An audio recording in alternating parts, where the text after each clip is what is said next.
Hello friends, welcome to Neethas Tasteland. ഞാൻ നീത രാജീവ്.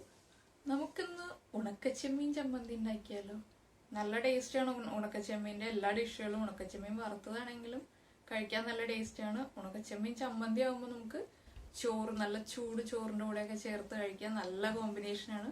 വേറെ കറികളൊന്നും വേണ്ടി വരാറില്ല ഉണക്ക ചെമ്മീൻ ചമ്മന്തിയൊക്കെ ഉള്ളപ്പോൾ. വേറെ കറികളുടെ കൂടെയും കഴിക്കാം കേട്ടോ, കഴിക്കാൻ പാടില്ലാന്നൊന്നുമില്ല. പക്ഷെ നമുക്ക് കഞ്ഞിയുടെ കൂടെയാണെങ്കിലും ചോറിന്റെ കൂടെയാണെങ്കിലും നല്ല ടേസ്റ്റി ആയിട്ട് കഴിക്കാൻ പറ്റും. അതുപോലെ തന്നെ എളുപ്പത്തിൽ തന്നെ ചെയ്തെടുക്കാനും പറ്റും ഉണക്ക ചെമ്മീൻ ചമ്മന്തി. അപ്പോൾ ഉണക്ക ചെമ്മീൻ ചമ്മന്തി എല്ലാവർക്കും ഉണ്ടാക്കാൻ അറിയുമായിരിക്കും. പക്ഷെ നമ്മൾ പുതിയതായിട്ട് കുക്കിംഗ് ഒക്കെ പഠിച്ചു വരുന്ന കുട്ടികൾക്കും അങ്ങനെയുള്ളവർക്ക് വേണ്ടിയിട്ടാണ് ഞാൻ ഉണക്ക ചെമ്മീൻ ചമ്മന്തിയുടെ റെസിപ്പി ഷെയർ ചെയ്യാമെന്ന് വിചാരിച്ചത്.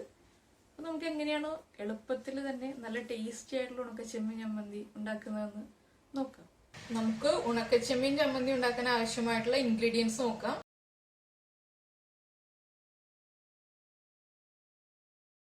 നമ്മള് ചെമ്മീൻ നന്നായിട്ട് കഴുകി ക്ലീൻ ചെയ്തെടുത്തിട്ടുണ്ട്.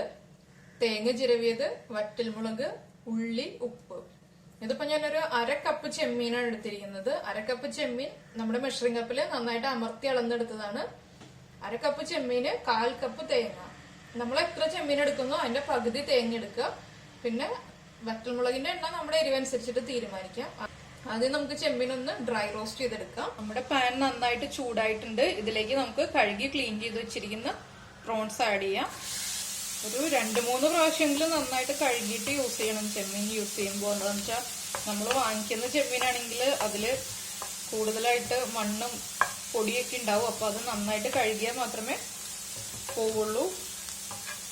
അതുപോലെ ഉണക്കച്ചെമ്മീൻ ചമ്മന്തിക്ക് എപ്പോഴും ചെറിയ ചെമ്മീൻ യൂസ് ചെയ്യുന്നതാണ് നല്ലത്. വലിയ ചെമ്മീൻ യൂസ് ചെയ്യുന്നതിനേക്കാളും ചെറിയ ചെമ്മീനാണ് കൂടുതൽ നല്ലത്. അപ്പൊ ഇതാ നമ്മള് ചെമ്മീൻ ഒരു 3 മിനിറ്റ് ആയിട്ട് നന്നായിട്ട് ഡ്രൈ റോസ്റ്റ് ചെയ്തിട്ടിരിക്കുകയാണ്. ഇതിപ്പോ ഒരു മീഡിയം ഫ്ലെയിമിൽ വെച്ചിട്ടാണ് റോസ്റ്റ് ചെയ്യുന്നത്, ഹൈ ഫ്ലെയിമിലല്ല. ചെമ്മീന്റെ കളറൊക്കെ ചേഞ്ച് ആയി വരുന്നുണ്ട്. ചെമ്മീൻ റോസ്റ്റ് ആയത് എങ്ങനെയാണ് ചെക്ക് ചെയ്യുന്നതെന്ന് ഞാൻ കാണിച്ചു തരാം. ഞാൻ ഫ്ലെയിം ഓഫ് ചെയ്തു. നമുക്ക് ചെമ്മീൻ റോസ്റ്റ് ചെയ്തതിന് ശേഷം പാനിൽ തന്നെ വെച്ചോണ്ടിരിക്കുകയാണെങ്കിൽ ഇടയ്ക്കൊന്ന് ഇളക്കി കൊടുത്തോണ്ടിരിക്കുക. അല്ലെങ്കിൽ ആ പാനിന്റെ ചൂടുകൊണ്ട് അത് വേഗം കരിയും.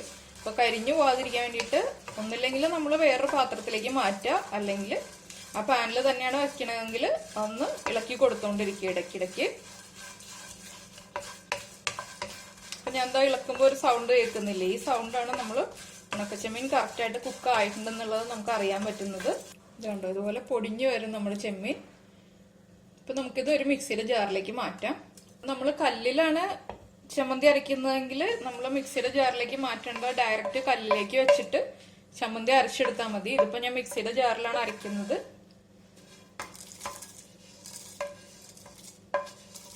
ഇതേ പാൻ തന്നെ നമുക്ക് വീണ്ടും ചൂടാക്കിയിട്ട് നമ്മുടെ വറ്റൽമുളക് ഒന്ന് ഡ്രൈ റോസ്റ്റ് ചെയ്തെടുക്കാം.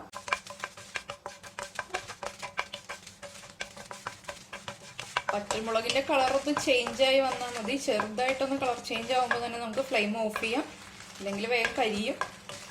വറ്റൽമുളക് റെഡി ആയിട്ടുണ്ട്. നമുക്ക് ഇത് മിക്സിയുടെ ജാറിലേക്ക് മാറ്റാം. നമുക്ക് ചമ്മന്തിക്ക് ആവശ്യമായിട്ടുള്ള ഉപ്പ് ചേർക്കാം. അതുപോലെ നമ്മൾ എടുത്തു വെച്ചിരിക്കുന്ന ഉള്ളി ചേർക്കാം.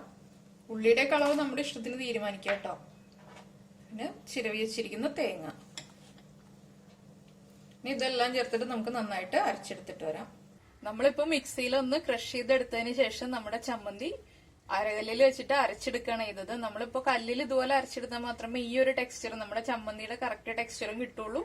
അതുപോലെ തന്നെ നല്ല ടേസ്റ്റും ആവുള്ളൂ. അപ്പൊ കല്ലുള്ള ആളുകൾ കല്ലിൽ അരച്ചെടുക്കുക, ഇല്ലാത്ത ആളുകൾക്ക് ഇപ്പൊ നമുക്ക് മിക്സിയിൽ തന്നെ അരയ്ക്കാനേ പറ്റുള്ളൂ.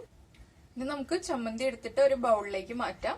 ഇപ്പൊ നമ്മള് ഉണക്കച്ചെമ്മീൻ ചമ്മന്തി ഒരു ബൗളിലേക്ക് എടുത്തു വെച്ചിട്ടുണ്ട്. ഇതിപ്പോ ചോറിന്റെ കൂടെയും കഞ്ഞിയുടെ കൂടെയും കഴിക്കാം. നല്ല ചൂട് ചോറിന്റെ കൂടെ കഴിക്കാനാണ് ഏറ്റവും നല്ല കോമ്പിനേഷൻ. അപ്പോൾ എല്ലാവരും ചമ്മന്തി ഉണ്ടാക്കിയതിന് ശേഷം കഴിക്കുക. നമ്മുടെ എരിവ് അനുസരിച്ചിട്ട് വറ്റൽമുളകിന്റെ എണ്ണം തീരുമാനിക്കുക. ഇതിപ്പോ ഞാനൊരു 5 വറ്റൽമുളക് എടുത്തിട്ട് കറക്റ്റാണ് എരിവ്. നമ്മുടെ വീട്ടിലെ മെമ്പേഴ്സിന്റെ എണ്ണം അനുസരിച്ചിട്ട് നമ്മൾ ചെമ്മീന്റെയും തേങ്ങയുടെയും ഒക്കെ അളവ് തീരുമാനിക്കുക. അതുപോലെ വറ്റൽമുളകിന്റെ എണ്ണവും തീരുമാനിക്കുക. അപ്പോൾ നമുക്ക് അടുത്ത ഡിഷുമായിട്ട് അടുത്ത ദിവസം കാണാം. ബൈ.